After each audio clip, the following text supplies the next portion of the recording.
दूसरा जन्म। एक चोर ने राजा के महल में चोरी की। सिपाहियों को पता चला तो उन्होंने उसका पीछा किया।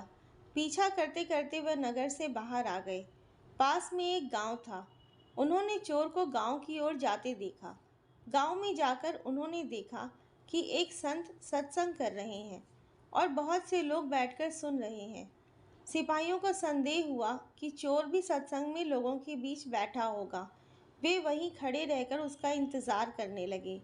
सत्संग में संत कह रहे थे, जो मनुष्य सच्चे हृदय से भगवान की शरण चला जाता है, भगवान उसके संपूर्ण पापों को माफ कर देते हैं। जो भगवान का हो गया, उसका मानो दूसरा जन्म हो गया। अब वह पापी नहीं रहा, साधु हो गया।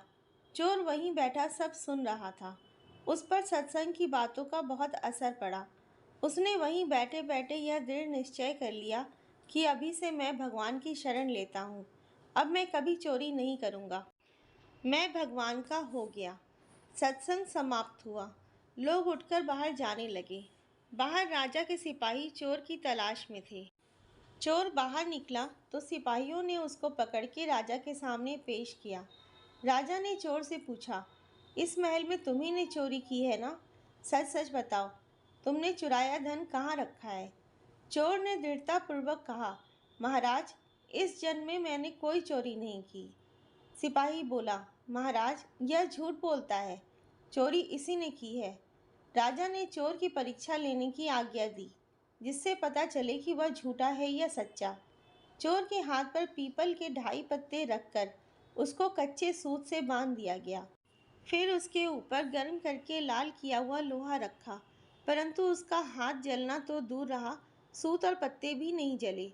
लोहा नीचे जमीन पर रखा तो वह जगह काली हो गई। राजा ने सोचा कि वास्तव में इसने चोरी नहीं की, यह निर्दोष है। अब राजा सिपाहियों पर बहुत नाराज हुआ कि तुम लोगों ने एक निर्दोष व्यक्ति पर चोरी का आरोप लगाया है, तुम लोगों को दंड दिया जाएगा। यह सुनकर चोर बोला, नहीं महाराज, आप इनको दंड ना दें, इनका कोई दोष नहीं है, चोरी मैंने ही की थी। राजा बोला, तुम इन पर दया करके इनको बचाने के लिए ऐसा कह रहे हो, पर मैं इन्हें दंड अवश्य दूंगा। चोर बोला, महाराज, मैं झूठ नहीं बोल रहा हूँ, चोरी मैंने ही की थी। अगर आपको विश्वास ना हो तो अपने आदमियों को मेरे साथ भेजो। मैंने चोरी का धन जंगल में जहाँ छिपा रखा है, वहाँ से लाकर दिखा दूंगा। राजा ने अपने आदमियों को चोर के साथ भेजा। चोर उनको वहाँ ले गया जहाँ उसने धन छिपा रखा था और वहाँ से धन लाकर राजा के सामने रख दिया। यह देखकर राजा को बड़ा आश्चर्य हुआ। राजा बोला, अगर तुमने ही चोरी की थी तो परीक्षा करने पर तुम्हारा हाथ क्यों नहीं जला? तुम्हारा हाथ भी नहीं जला और तुमने चोरी का धन भी लाकर दे दिया।